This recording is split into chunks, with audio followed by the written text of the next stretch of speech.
Hello, fellow workers, and welcome to the first episode of CIO Chique, where we're going to be looking at these fantastic gentlemen from the 1922 Great Railroad Strike in Chicago, Illinois. So, brief little backstory on this strike. In July 1922, 400,000 railroad shopmen went on strike in protest of a 7-cent per hour cut in their wages, which would have been about a 12% cut. So they were making around 60 cents an hour, which is around $10.60 today.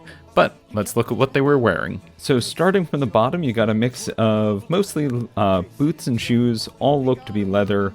So boots and shoes in this period would have cost around like $2.50 to $4. So that's like 4 to 6 hours of working at 60 cents an hour in order to afford a pair of shoes. All right, we're going to move up onto pants now. Looking at them, there's a mix of wools, denims, moleskins, or heavy cottons. It's kind of hard to tell because it's a black and white photo. And they're worn with a mix of both belts and suspenders. Most of them seem to be worn with belts, but it's kind of hard to tell, especially with the guys wearing suits. And obviously there's one guy at the far right who's wearing denim coveralls, so he doesn't really count as either. All right, moving on to shirts, and we've got a mix of collarless and collared shirts. These are all worn in a variety of fashions, so either buttoned all the way up, open, with a detachable collar, without a detachable collar. However, if you're wearing it with a detachable collar, they all look like they're stiff, pointed collars and worn with a jacket and a tie.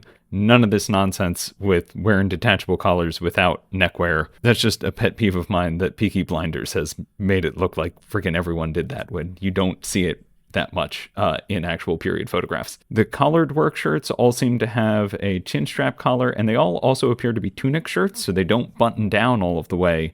They just button down to the waist. So obviously 4 of these guys are wearing suits. I think they're probably all either like strike captains or shop stewards or representatives from the union. The 2 guys in suits on the right are wearing union dues buttons. And everyone seems to be chummy, so I don't think these are bosses. Also, the 2 guys in suits on the left, the jackets are striped, but their trousers aren't, so it's either bought as separates or just kind of mixed and matched with what clothes you had in your closet, which is pretty neat.